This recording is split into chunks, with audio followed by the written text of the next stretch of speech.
The Hop on Pop takeover continues on Boy Green Daily. We have a Steelers quarterback decision that was supposed to remain in-house, but it looks like it kind of leaked. Let's talk about it. I'm going to lose my gas-darned bananas. Boy Green Daily starts now. Zoinks!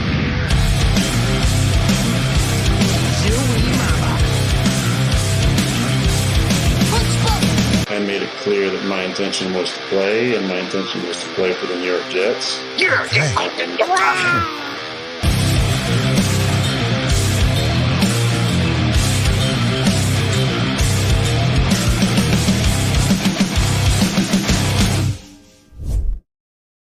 Hey, what's up, everybody? Paul Eston Jr., a.k.a. Boy Green. I'm the New York Jets digital reporter for Heavy.com. Welcome to Boy Green Daily, a daily New York Jets video show, also available wherever you get your podcast. As you're coming into the show, make sure you guys like the video, hit subscribe, and spread the good gospel of Boy Green Daily here on the program. We're glad that all of you guys are with us today, so let's keep it rolling, and let's welcome in my partner, and he will be for the next several days here at Boy Green Daily. My father, of course, joins us live in person. It is Hop on Pop Takeover weekend. Hey now, it's a big day today, big game today. Notre Dame, Georgia Tech going down to the ATL, and had to break out the classic. Normally, this jersey is wrapped in plastic, hermetically sealed, right? This is a 30th anniversary national championship Joe Montana freaking jersey. Had to dust it off for today's show. And it looks great. The colors are popping. It looks, look at that. Yeah, go ahead and give him a show in the back there. There you go. There it is, right on screen. Joe Montana. He's popping up there on the screen, which we really appreciate. Go ahead, and just for everybody out there. Yeah. Just for everybody out there, to remove all doubt, there's a lot of yip, yap, slap, dick, whatever, all this other horse crap, right? There is only one GOAT, and he doesn't wear frickin' Uggs, and he's not a terrible broadcaster for Fox. It's Joe fucking Montana, who, by the way, is how many Super Bowls did he lose? I'll wait. None. Yeah, that's true.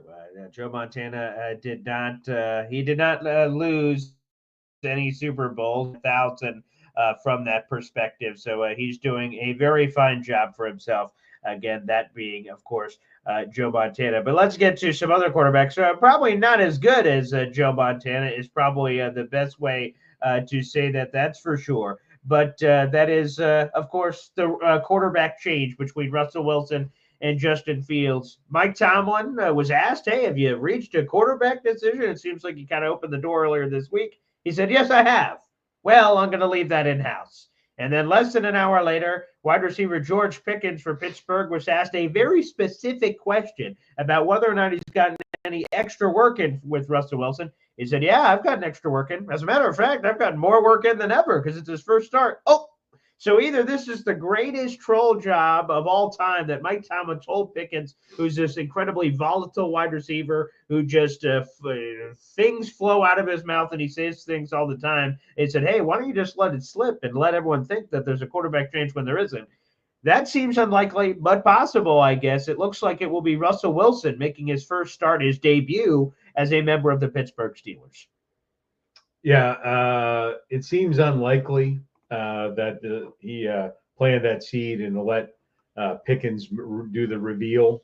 So I think it will be Russell Wilson. I think the plan all along, right? Fields was like a free project for Tomlin, right? Tom was not satisfied with his quarterback room. He saw that essentially the Broncos, and we'll probably get to it, but like Sean Payton and what they did, Russell. So there's doing dirty. And then there's the rolling around the mud job they did to Russell Wilson, besmirching him, paying millions and millions and millions, and I could keep going, of dollars for him to leave, right? This is one of the best quarterbacks, right? This guy will be in the Hall of Fame, and this is how he limps out his career, with several years of meat left on the bone. So it was always a plan. He had this calf injury. Fields was like a nice project on the side, and it turns out to be a halfway decent insurance policy. Yeah, that's what I was going to say because the Steelers obviously are 4-2. They're coming off their highest scoring game of the season. They dropped 32. Of course, it was the Las Vegas Raiders. But that is to me why the quarterback change is a bit odd. Justin Fields only has one interception on the season. He has fumbled 4 times, but it looks like he hasn't lost any of those. He had 5 touchdowns, 1 pick. He had been playing, and of course, add the rushing touchdowns in too, so you can add to the touchdown total. He had been playing a souped up game manager role, something he had not proven to be in his past. So I'm kind of curious on the decision making of Mike Tomlin, who's this great coach who's never had a losing season. Making a quarterback change when you're winning seems like a dangerous recipe. He's either going to look like the greatest idiot of all time or a genius. If he makes this quarterback change and the Steelers win, wow, what a a decision that he saw well ahead of time. Terrific. But if he makes a quarterback change and they lose, there could be unrest in the locker room because there seems to be a lot of Justin Fields supporters in that room and in that building, which I find fascinating. Is there any worry? Are you buying what I'm selling here, Pop, that there's any concern that making this quarterback change in the middle of winning is great news for the Jets because there's going to be, I saw people before the show, we had Dakota here saying Rusty Wilson is what we might be getting from old Russell on week 7 on Sunday Night Football. Yeah, so he may be the best quarterback in Pittsburgh right now. But without a doubt, it is, and it may, and I'm not going to sit here and second guess Tomlin's decision, right? But 100%, he is going to be rusty. His chemistry with these wide receivers is not going to be good, and he's going against one of the best defenses in the NFL. So it is going to be a struggle. But whatever people may think, I would share with you that Russell Wilson is one of the best quarterbacks in the past 20 years, easily, right? I would tell you that his average passing yards per season would put him second in the all-time passing yards for a season by the Jets. So let me be clear. He has averaged in a 17-game season, and by the way, most of his career he played 16. In a 17-game season, he's averaged over 3,900 yards a season, averaged, including his time in Denver, 3,900 yards a season. That would put him just below the 4,000-yard season that our boy Joe Namath had, right? So and that was in 14 games. Yeah. And that was in 14 games, right? So he is a good passer. He is a prolific passer, and he is in the top 5 rushing quarterbacks of all time for rushing yards. So he has talent, right? He doesn't have the chemistry, right? He doesn't have, he is a little rust. He hasn't played in 6 games. And you just correlate that to Aaron, right? It's taken Aaron 2, 3, 4 games to work off that rust of last year. Russell doesn't have as much rust, but it's going to be there. There's been zero chemistry. Right, Aaron had this time with his players that Russell Wilson has not had. So there's going to be rust there, and he's going against a great defense. So I'll tell you that it's maybe Mike Tomlin made the decision. It's his best option, but it may not be a great option. Yeah, Russell Wilson has not played football in 10 months. Remember, he was benched at the end of last season in Denver, missed the last handful of games. So he has not played since Christmas Eve, basically. And there's some other statistics I found right before the game here that's kind of interesting. So Justin Fields has been sacked 16 times so far this season. That's 6th most in the NFL. And tell me if this sounds familiar, Jet fans. The Steelers will be starting their 5th different offensive line combination in 7 games on Sunday Night Football against the Jets. Your boy, Zach Frazier, the West Virginia product, he's already been rolled out for this game. Ryan McCollum will be going in. And I think Justin Fields' mobility, what he lacks as a true passer is true. Russell Wilson is a better passer right now. He has forever been a better passer. You mentioned some of his prolific passing numbers. Those are better than Russell or Justin Fields, has ever had. But the thing that got the Steelers out of a lot of problems because of their very leaky offensive line was Justin Fields' mobility. It made it better for the pass protection, which apparently, according to all the offensive line injuries, hasn't been great. When you take that away, Russell Wilson's old 35-year-old ass is not going to be able to have as much mobility. And I understand if you look at the raw data, Russell Wilson has had more rushing yards last season than he's had in a long time. But I don't think that's some fountain of youth. I think that's because he had double the attempts that he's had in the past. He had 80 rushing attempts, and his yards per attempt was a lot fewer. He was running away from some of those Broncos offensive line issues as well. So I think that's a sneaky other reason why this Jets pass rush, which is a top 5 pass rushing unit in football, and Will McDonald is tied as the active sack leader if you take away Aiden Hutchinson, who obviously is not getting any more sacks so far this season. That sounds like a tasty, delectable thing that a rusty Russell Wilson, who is in the pocket and is not nearly as mobile as Justin Fields, that should allow the Jets to get home and get more into Russell Wilson, which could decide the game. Yeah, I'd just like to respond to Jared B. that he says he hasn't been good in a while. I realize that Russell Wilson, it was a relationship thing that caused his doom in Denver with Sean Payton, and we can get to that in a minute. They didn't have a good offensive line. He still threw, with missing several games at the end of the season. I don't know how many games I think it was 2. Yeah. He missed 2 games. He still threw for over 3,000 yards. He had a 67% completion percentage, threw 26 touchdowns with 8 interceptions. The Jets would buy that all day long for a full season. So I would not discount Russell Wilson's ability. I think it's a Russ thing. I think it was a chemistry thing. With some reason, Sean Payton didn't like him. He didn't like the way he came off. Whatever the deal is, recognize this: Sean Payton, as much as we think he's some quarterback whisperer, he's had 3 quarterbacks his entire career. He happened to bumble into, whoa, look what I found. Oh, on my team that I get to coach, I have one of the best quarterbacks of all time in Drew Brees. And he rode him, he rode him for 15 seasons in New Orleans. Drew Brees threw for 80,000 yards for Sean Payton. He's not a freaking genius. He said, let Drew throw the freaking ball. Well, there could be something to be said about that. There's been this criticism of Sean Payton, who's been heralded as one of the best offensive play callers of all time. Perhaps some of that is fugazi, perhaps. Although Sean Payton, I guess, did beat the Jets earlier this season, so my trash talking must be minimized at some point. Yeah, God wish it was minimized. I wish we had the film from that show. They're going to curb stomp them. This Broncos defense. Name one player. How about Sean Payton, Robert Saleh? They're not players. But anyways, I would say what we're going to see going forward with Russell Wilson is Fields is going to become the new Cordell Stewart, right? He is going to bring that aspect. He's going to be a better version of Taysom Hill or whatever. Taysom Hill, yeah. He doesn't get his name pronounced correctly because he's not even playing.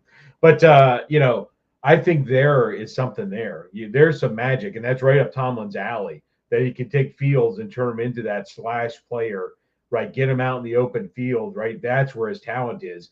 Much better, with multiple attributes that he has. So I think that's a future for Fields. Yeah, if Mike Tomlin is doing his job, Justin Fields is too talented of a player not to incorporate in offensive packages. At the mesh point, if you have RPO action with Justin Fields in the backfield, coming off a great game against the Raiders, you have Jaylen Warren, who's a very notable RB2, who's had success in this league. That mesh point action of where defensive ends on the Jets have to make decisions of contain or follow or what they're going to do, I think that to me is going to be key, because we saw it in the Buffalo game. At the end of the game, the Jets had one more chance. It was a 3rd down. If Michael Clemens makes the correct decision and goes after Josh Allen, doesn't get faked out, they don't get that 1st down, and the Jets have one more chance to potentially win that game at the end. Of course, they do not, and Michael Clemens makes the wrong decision. For what it's worth, Jeff Ulbrich said that Michael Clemens did not make the wrong choice, and he said it was someone else's gap responsibility that made the mistake. So take that for what it will. Obviously, Jeff Ulbrich knows the plays and the player responsibilities. He could also just be covering for his player, so he doesn't put him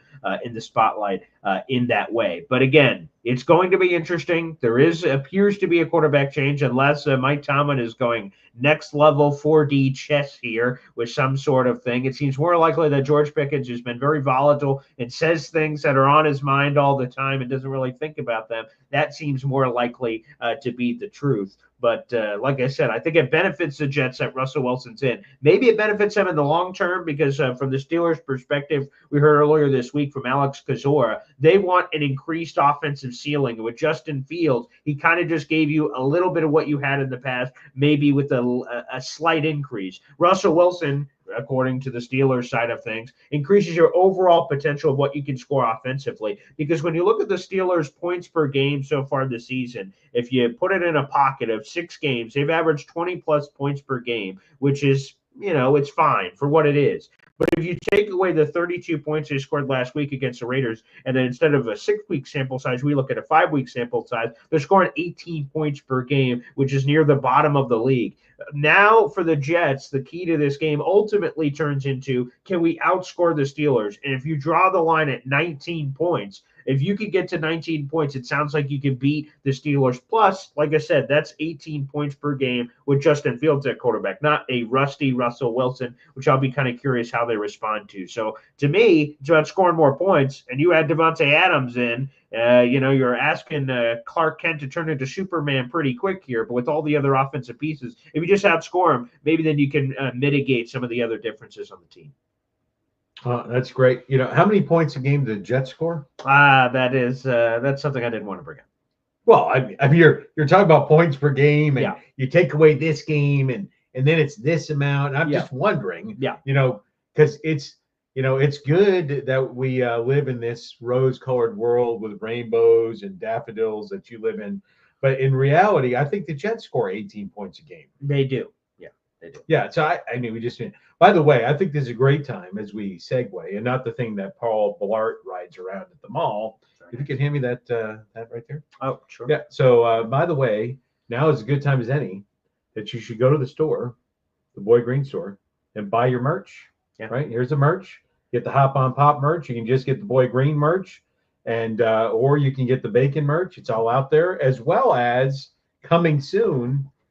I probably think 2 shirts are coming soon. One is the Boy Green Coffee Club standard shirt, and the other one is the Ultimate Boy Green shirt, the Moron shirt. Yes, that's in design right now. But again, as always, for every video you guys watch that's live here on the show or not live, we have the Boy Green merch store, which is always in the YouTube description down below. So feel free to get involved on that. Also, you guys can join the Boy Green Coffee Club. Punch in your own ticket in the YouTube description down below.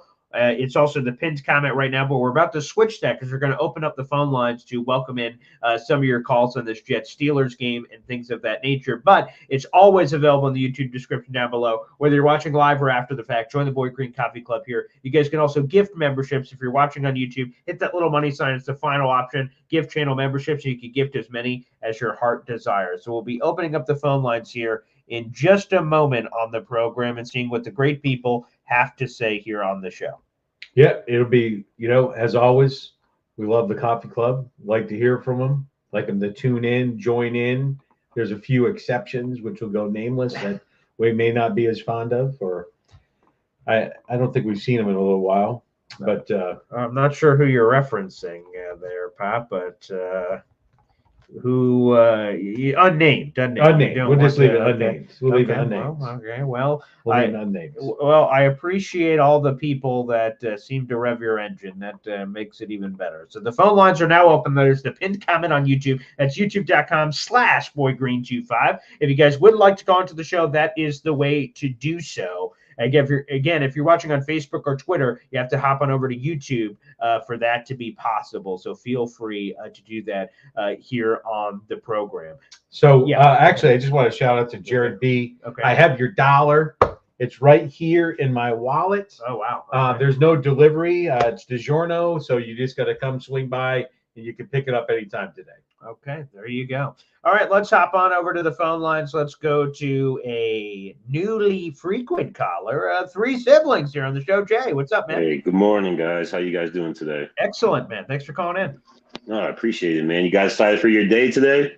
Oh yeah, fired up, man! I can't wait. My dad, we haven't shown the gear yet, but he went over the top on getting gear for this event, so it's all over there in the other room. But yeah, I'm fired up, man. It's a lot of fun. It'll be great. Good, man. I hope you guys enjoy it, man. It's cool. You guys have like an annual trip. I hope to keep that with my son too, man. So good job, guys. I just had a few points really quick for this game on Sunday for the Steelers. I think we do a bad job as Jets fans underestimating other people's talent, and we have to stop doing that. Steelers are a very good team. They're 4-2. They're disciplined, and I think everyone's saying, "Hey, Justin Fields, why would you change him?" The Jets struggle with the run. Well, Russell Wilson did for a long time. He was a winner. Like your pop said, he had 28 touchdowns, 8 interceptions last year on a bad year that they wanted to just genocide him out of Denver. Like, we would kill for that. Aaron Rodgers probably will have more than 8 picks this year. You know what I'm saying? Russell Wilson's a great quarterback, a good quarterback still. He's very mobile. A lot of people say he's slow. He can get out the pocket, and that will hurt us ultimately. He'll be the type of quarterback that'll have everyone down deep, and he'll just pick up 12 yards because no one's accounting for him. So this is a tough team. This is a tough game, but our back's against the wall. The Jets know we have to win this game. Before the season started, this is the game I had us losing, but I also had us 5-1 at this point, and go figure, right? Me too. I just hope the Jets, man, they really come to play. Appreciate you guys having me on the call, having me on the show today. Enjoy your day. All right, thank you, man. I appreciate it. Yeah, I'll just add on to that to say FL Phil 98 called in yesterday and said it. This is a must-win game for the New York Jets. Again, the difference between they're currently 2-4. If they lose, they're 2-5. They win, they're 3-4, and then their next game up is at New England. Again, this is just critically important to their season. Is it possible team to still do blee blah blue? Sure, technically it's possible, but this just feels paramount because, again, the head-to-head tiebreaker thing we talked about yesterday with Pittsburgh, they always seem to be a team that has a winning record, or at least they have been under Mike Tomlin's reign, which has been going on for 16, 17 years, for Pete's sake. And perhaps we are underestimating the talent a little bit. But after what I did to Denver, I'm not underestimating anybody anymore because I'm fully appreciative of the Steelers team. Like I said, the mystique, the Sunday Night Football, the terrible towels, the defense is awesome with TJ Watt and company, who are really, really talented. And Mike Tomlin's a great coach. Coaching is a big factor in this. Again, I still think the quarterback change benefits the Jets immediately.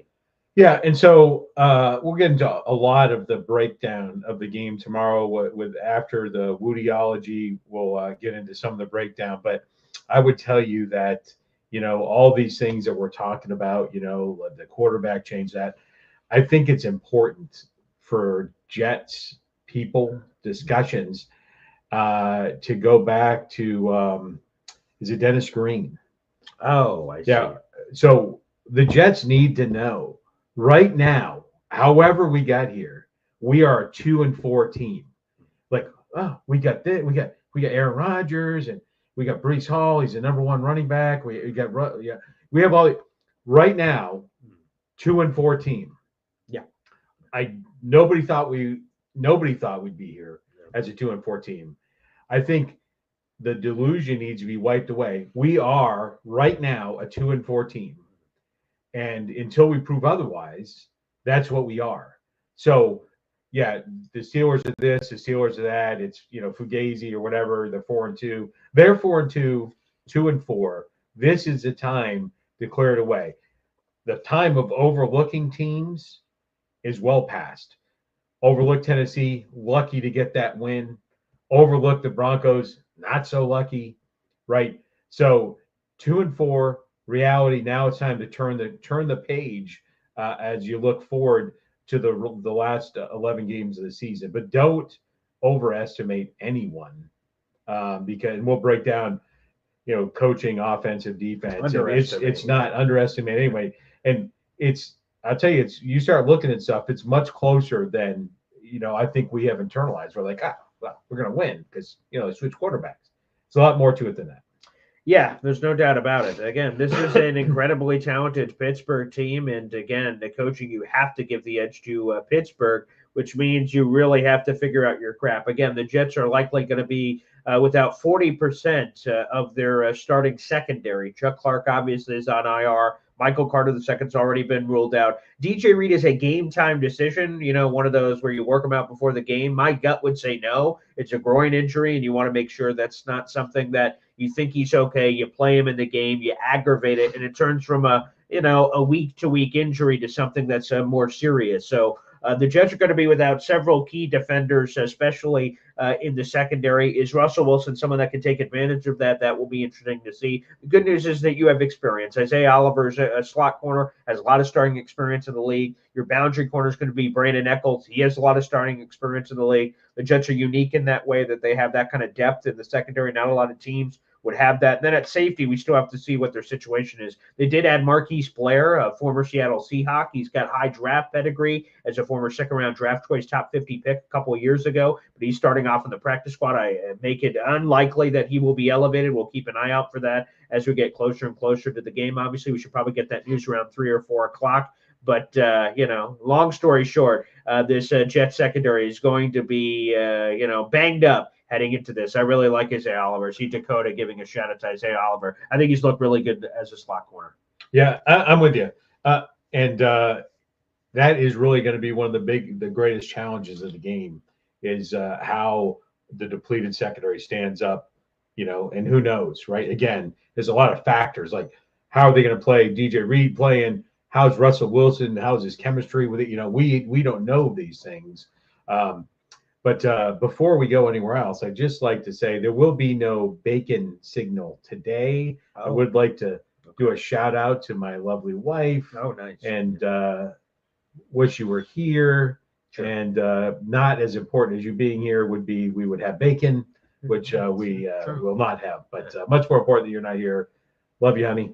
And no bacon signal, but next week the bacon signal will be returned. You won't be here. But, I won't. You won't have any bacon, but I don't feel bad about that. Well, thank you for bringing that up. It was since we're giving family shout outs, like I grabbed the mic at a football game and I have to say something. A shout out to my beautiful fiance and my daughters, Araya Luna, who are back in New York, back at home. And again, my baby's set to be here in a handful of weeks. My son to be, which I can't wait, is going to be a terrific experience. So it's really exciting.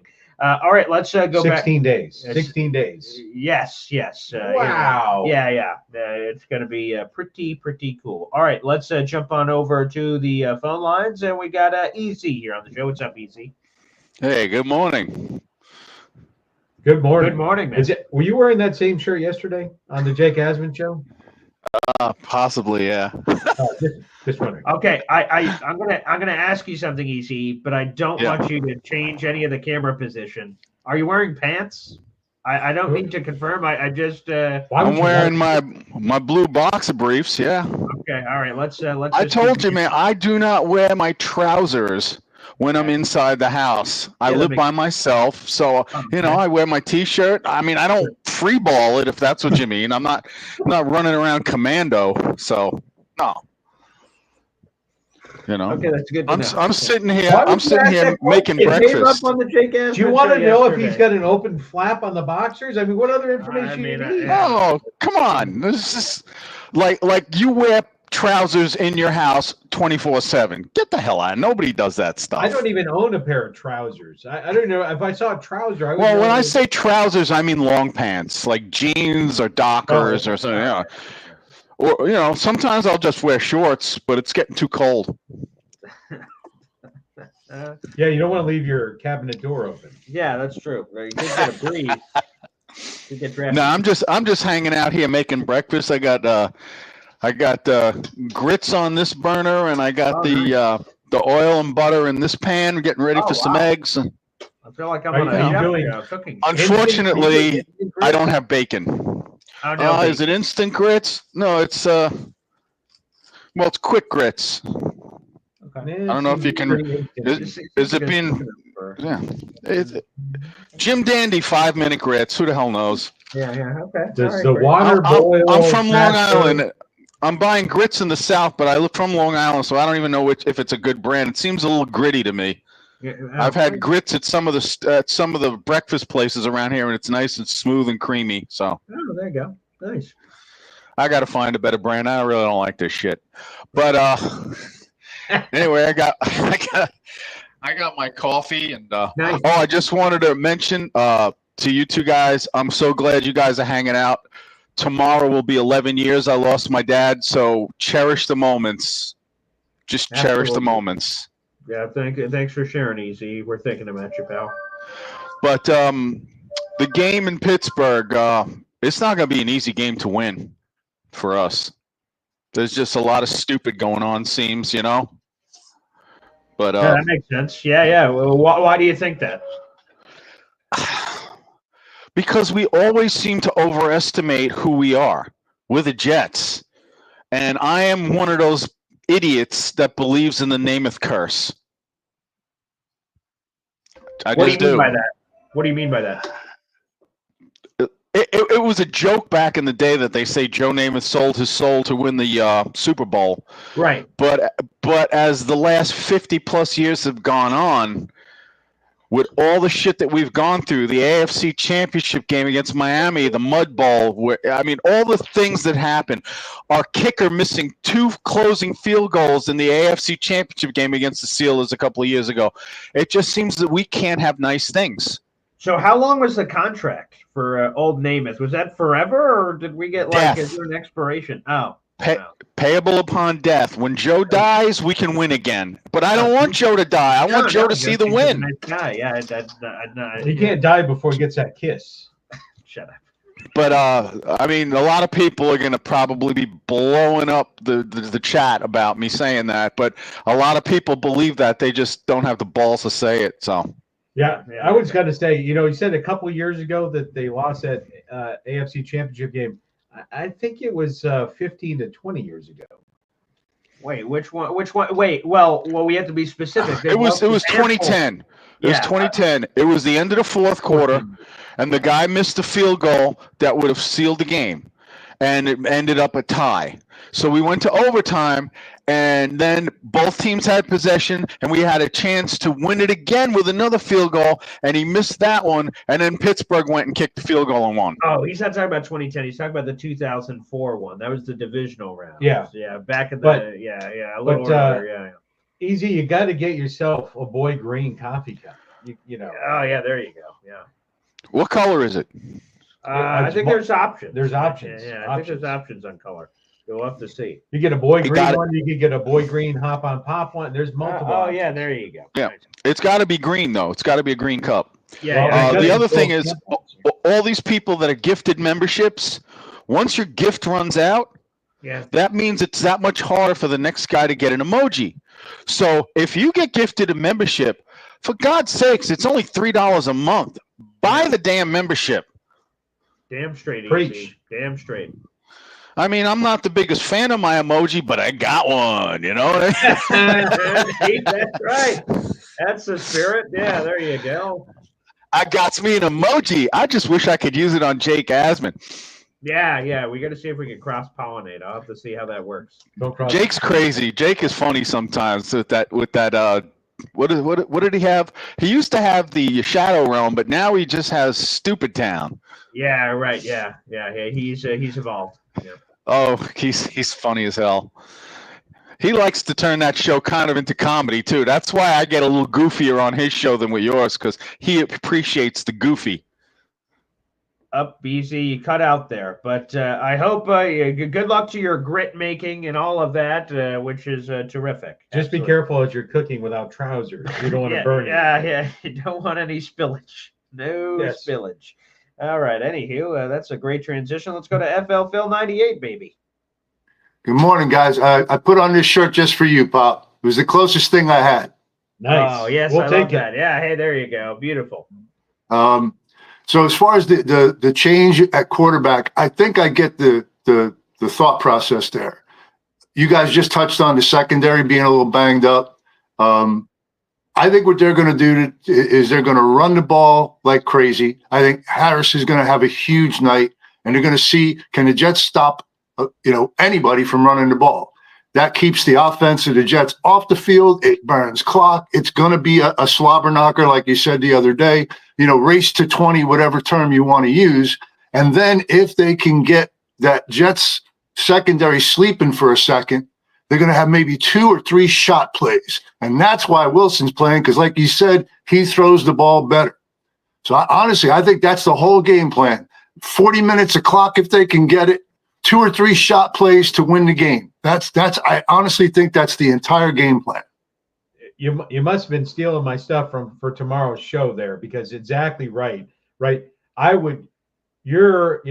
Tomlin, one of the best coaches, potentially ever, right? You see the Jets defense. You see backup running back after backup running back taking the Jets lunch money, and you got Najee Harris, right? You're going to show me you can stop it. And while you're stopping it, by the way, now Russell Wilson's doing what his trademark is, that 60-yard bomb down the field. So deep ball thrower, yeah. Yeah, so it's that's exactly right. Yeah, and I would just say this, just to add on, that for the Jets, it's time for some pride, man. This is the 5th different starting offensive line combination for the Steelers in 7 games. Are they, just like we have this backup running back problem stopping them, are just going to be plug anyone in and push us around? Because I've been seeing the viral clips on social media of people doing tape study on the Jets defensive linemen, and they're getting pushed off the ball. Like, where is the dignity? Where's the pride? This was supposed to be the backbone of this regime, of the Saleh, and now he's gone, Ulbrich regime of this defensive line play, setting the tone for everything that we do. With this Steelers group just playing musical chairs on the offensive line, for God's sakes, where's your pride? Where's your backbone? This is where it's going to be, because, of course, if I'm the Jets, I'm like, fine, I'll try to allow Russell Wilson to beat me. I am loading the box. I refuse to get beat by another first-string, second-string, third-string running back, baby. Yeah, and I mean, I've said from the offseason, that just don't sleep on the Steelers. That, to me, that's every year, every team. You just don't sleep on the Steelers, because guess what? Every December you look up, they're 6-3 or they're 7-4. They're always in the mix. They get their 9 or 10 or 11. You just can't sleep on the Steelers. I looked at, as the earlier caller said, had this game circled. Like I told you, I looked at this at the beginning of the season. I had both of them at 4-2 going into this game, because I had the Jets that 3 games between Minnesota and Tennessee. I didn't know which one. I had like a bracket and said they're going to stub their toe on one of them, and they're going to be 4-2, and the loser of this game is going to be 4-3, and it's going to come back to them. At the end of the year, I believe that this game bumps one of them out of the playoffs. Now, obviously, it's even worse for the Jets than I anticipated, but they have got to. This is a gut check win. We mentioned that a couple of weeks ago when guys like Breece Hall weren't performing, and Garrett Wilson and the drops and all that. I said the Vikings game was a gut check game. I don't know if they got that gut check in them. If they don't have it Sunday night, it's packing in time. I'm sorry. I think that's fair to say. Again, the difference between 2-5 and 3-4 are just so drastically different, both from a mentality standpoint and a reality standpoint of where you stand and being able to reset this thing. And man, what a difficult challenge in prime time against the Pittsburgh Steelers in Acrisure. Like, man, it's going to be very, very difficult for the New York Jets. There's no question. FLFL 98. But there's also a lot of people talking about the schedule softening up after this. So this could be that feeling that if they win this game, the season is saved. We can go on a roll. The sky's the limit. That's how big this game is. And I just hope that's how they feel. I've said this to you before. We get so emotional. We care so much. Can they show us that just once? Yeah. That's what we're hoping for. We want to see that they care as much as we care. I think, quite simply, FLFL 98, that's for sure. Thanks for the call, brother. Peace. All right. Love it. Absolutely terrific. I see MFC every time we get a YouTube super chat. We hear from Soraya Luna. Wow. I don't know if this is like MFC trying to break news. Mother _effing_ chew about Fields is starting. If he believes that he's starting, that it would be the concern for sure. If Justin Fields does start, or even if he's in the game in trick play scenarios, that they are mid against the run. So I've talked about it before. You kind of get that mesh point there. That's where you could get some issues because you've seen the defense lack that sort of discipline in making the right decisions on gap responsibility and things of that nature. So that would kind of concern me. Go ahead, Bob. Yeah, no, I'm with you. Yeah, I'm not sure, if we get to pick who's the starting quarterback, who would you pick? And I would say it's not a slam dunk that you might have thought before the season, right? It would have been, I want to face Justin Fields. Now, do you? You get the rust on Russell. But you have the lack of passing from Justin Fields, who isn't lighting the world on fire, and he misses passes, which creates turnover opportunities. So there's pros and cons to both guys. To be honest with you, it's not a perfect solution either way. I think if Justin Fields is starting, that again he lacks some of that passing integrity, but there's some momentum, chemistry. They've obviously been winning with him as the starting quarterback and the dynamic rushing ability. Yeah, I think we should throw it out there. I think we need to another do these poll. more. Okay, do another poll. Okay, let's do the poll here. And not the one that your girlfriend used to dance on. There you go. Start a poll. Okay, and Tatiana's not talking about ex-girlfriend. I was Okay. I'll talk about your lovely fiance and a poll. That's not what I was talking about. You prefer? Boy Green used to be the king of the dollar bills. I'm so not sure what he's talking about. I will plead the fifth on that one, but I appreciate the comment there. So, okay, let's start the poll. It is now up. For those who are live joining us here, let us know what you think. Which starting quarterback would you rather face, Justin Fields or Russell Wilson? That poll is now up for your votes. Who would you prefer in this conversation? I'm curious to see. I see MFC asks, how many memberships are we away from a TED emoji?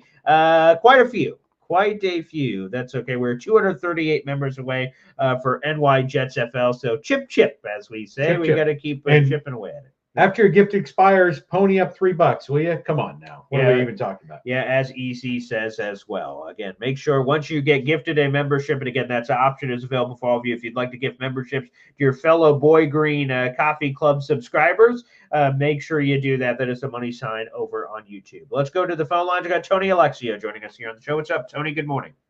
Good morning, gentlemen. It's a pleasure to see the best father-son duo in YouTube history, analyzing the Jets. Okay, I have a statement and a few questions for you gentlemen, all right? Okay. The statement is really of happiness. I'm sorry to call in negatively over the collapse of the organization, but it was so good to see the offense alive last week.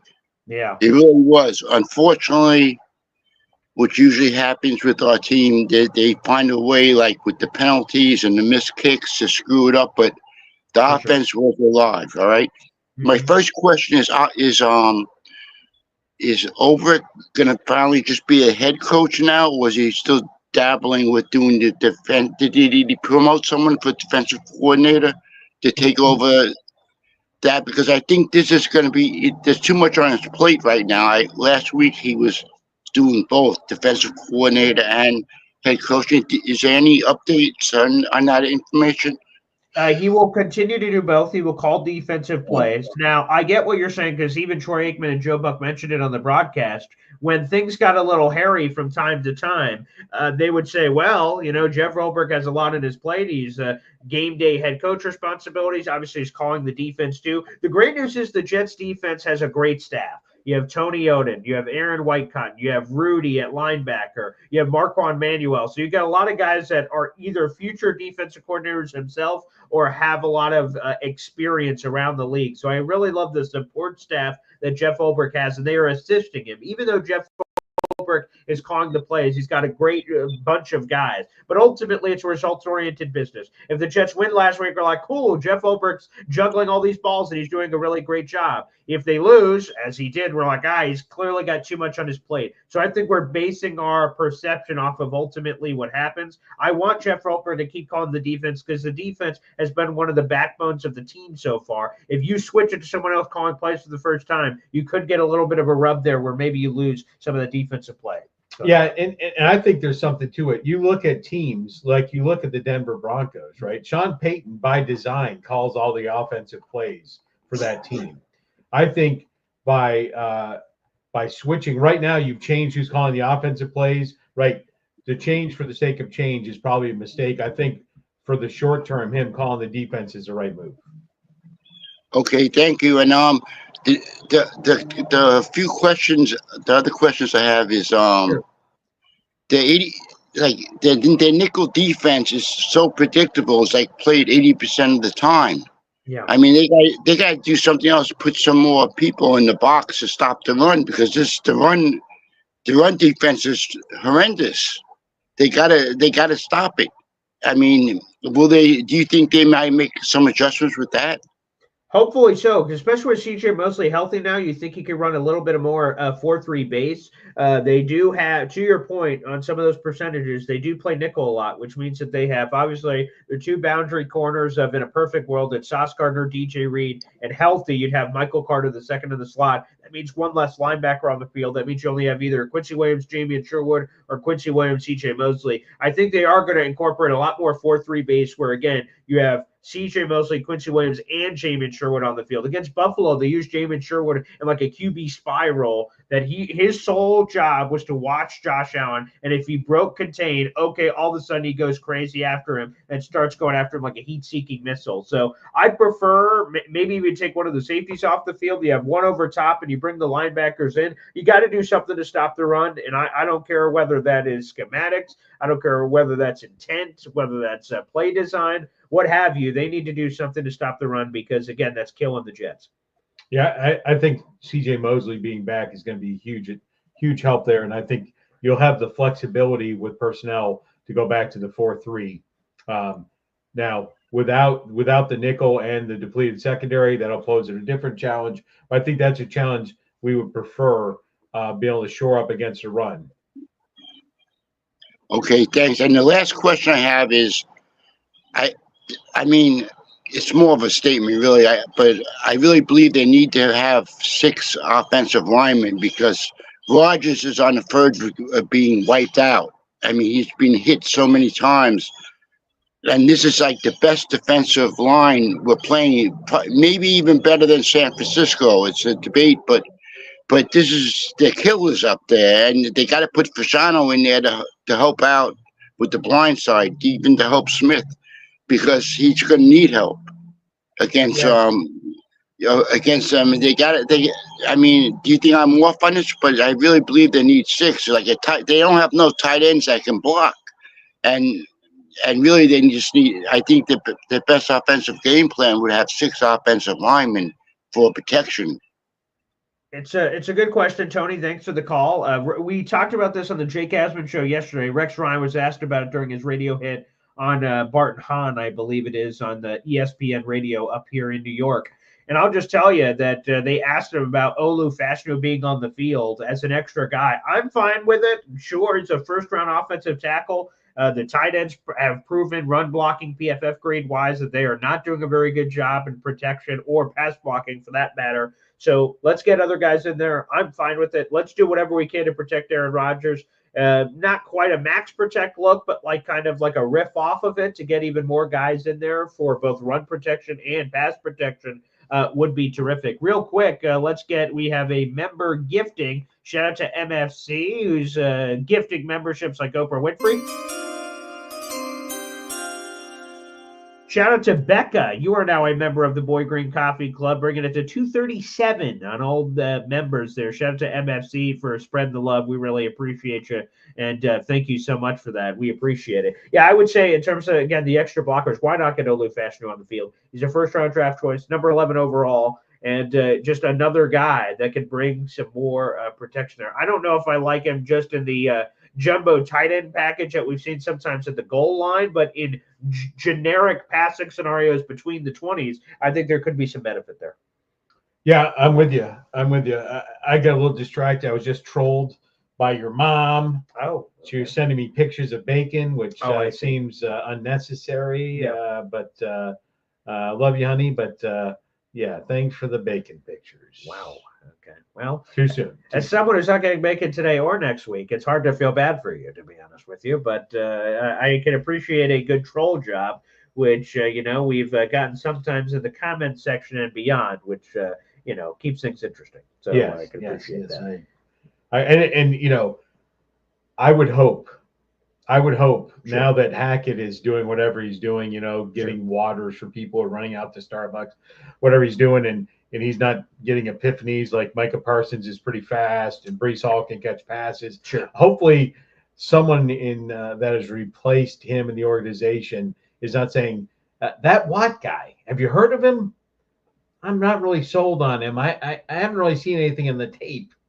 But hopefully they have a game plan to stop the best player for Pittsburgh, right? So what good coaching staff do is you take away the other team's best player. Right. And on Pittsburgh, it is clearly Mr. Watt.